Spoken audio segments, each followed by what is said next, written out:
S'il est un métier méconnu du grand public, c'est bien celui de musicologue animalier. Le musicologue animalier s'intéresse à la relation entretenue par les animaux avec la musique. Il n'existe pour l'heure aucun diplôme préparant cette spécialité rare, mais les ministères de l'Éducation nationale et de l'écologie sont en train de statuer sur sa création prochaine. Ce documentaire a pour objectif de sensibiliser les musicologues et autres ethnomusicologues qui souhaiteraient se spécialiser dans ce domaine extrêmement pointu. Pour cela, je vais vous faire part de mon expérience personnelle.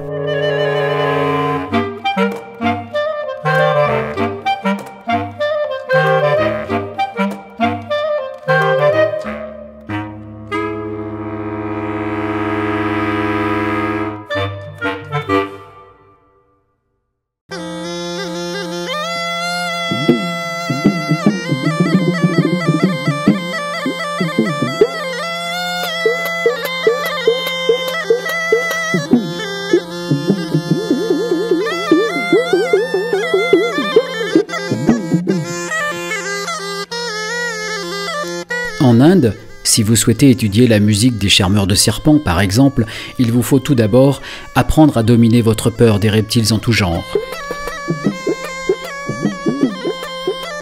Sachez-le, une seule morsure de cobra mettrait fin de manière définitive à votre carrière. Comme chacun le sait, les serpents n'ont pas d'oreilles. De plus, leur vue est peu développée. En revanche, ils perçoivent les mouvements.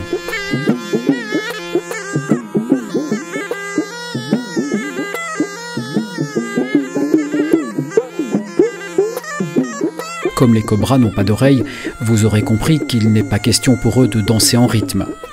Alors, quel est le secret de ces musiciens qui, depuis des siècles, ensorcellent les badauds? Si votre estomac n'est pas trop noué, observez attentivement tous leurs faits et gestes. Vous constaterez qu'ils provoquent des attouchements et que les serpents réagissent aussitôt en se dressant, ou en dansant selon la croyance populaire.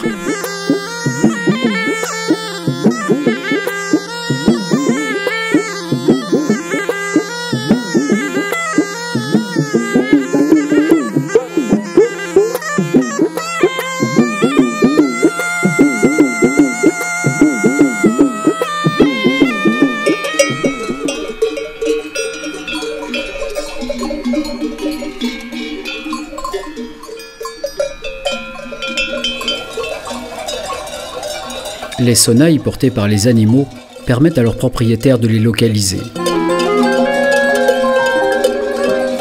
Un jour, alors que je travaillais au Cambodge sur les sonnailles de l'ancien empire khmer, je suis tombé sur des objets sortis de terre, étiquetés dans plusieurs musées comme grelots d'éléphant.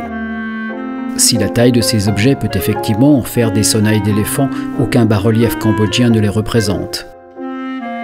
Les éléphants sont pourtant légion dans l'iconographie angkorienne, mais tous portent des cloches, au nombre de 5, une autour du cou et 2 sur chaque flanc. Alors, si ces grelots n'étaient pas portés par des éléphants, quelle était leur fonction? Sur le site d'Angkor, là où déferlent chaque année des hordes de touristes venus du monde entier, des cornacs emmènent les plus fortunés d'entre eux pour un tour de temple ou une ascension de la montagne sacrée. Parmi ces cornacs, je remarquai que l'un d'eux avait attaché une copie de grelot angkorien au cou de son éléphant. Une aubaine pour le musicologue animalier. Cet animal étant parfois imprévisible, la sagesse voulut que je le suive afin d'éviter de me faire charger, sait-on jamais. Marcher à côté de lui aurait été aussi dangereux, avec le risque de se faire coincer contre la paroi rocheuse ou bousculer dans le ravin.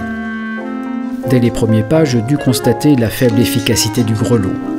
Mais comme le chasseur, le musicologue animalier doit savoir être patient. Je continue donc mon suivi de plus en plus près afin de pouvoir capter le moindre déplacement de la bille de bronze à l'intérieur du grelot. Derrière l'éléphant, aucun danger de se faire charger, on peut donc s'approcher pour une meilleure précision du son.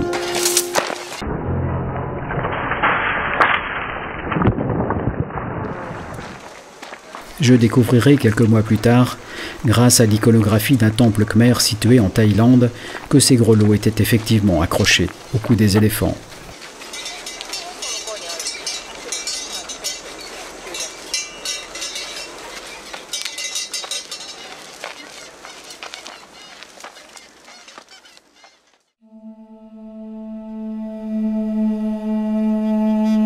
Un jour, je fus contacté par le ministère de l'Agriculture d'un pays d'Orient qui souhaitait importer des ânes du fait d'une pénurie régionale. Curieusement, le ministère fit appel à un musicologue animalier pour cette mission. Ma surprise fut totale lorsque le ministre m'expliqua en grand secret l'objectif de son projet. Il fallait que l'animal puisse s'acclimater à la musique locale et surtout ne pas s'en effaroucher au risque pour lui de perdre son poste. Mais où trouver des ânes? Je me souvenais en avoir vu au Népal en grand nombre lors d'une mission antérieure. Je partis donc dans ce pays et me rendis dans la vallée de Katmandou où les ânes sont utilisés dans les briqueteries. Le ministre m'avait remis un instrument local dont je ne révélerai pas le nom afin de conserver son anonymat. Dès les premières notes, tous les ânes des environs se pressèrent autour de moi. Je sus aussitôt que le ministre pourrait sauver sa tête.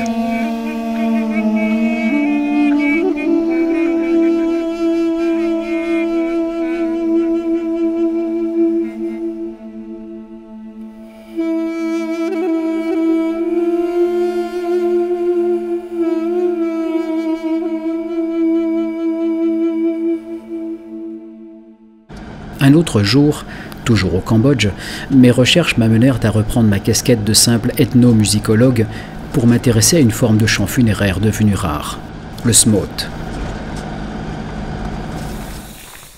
Dans un hameau du sud du pays, on me signala une famille dont tous les membres chantaient. Mon informateur avait particulièrement insisté sur le mot « tous ». Après les présentations d'usage et les explications sur les tenants et aboutissants de ma recherche, toute la famille passa devant le micro et la caméra, les enfants, la mère, le père et même un autre membre imprévu qui débarquait à l'improviste sans s'être présenté. Je compris dès lors la notion de famille élargie au Cambodge.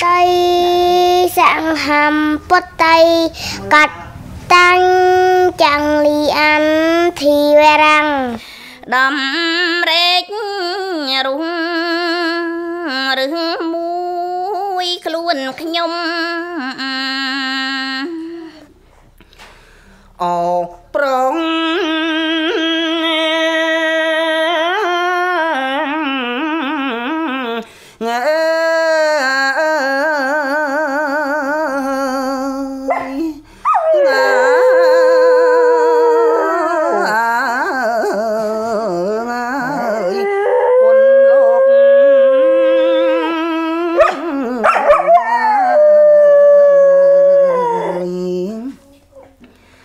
nàng tớp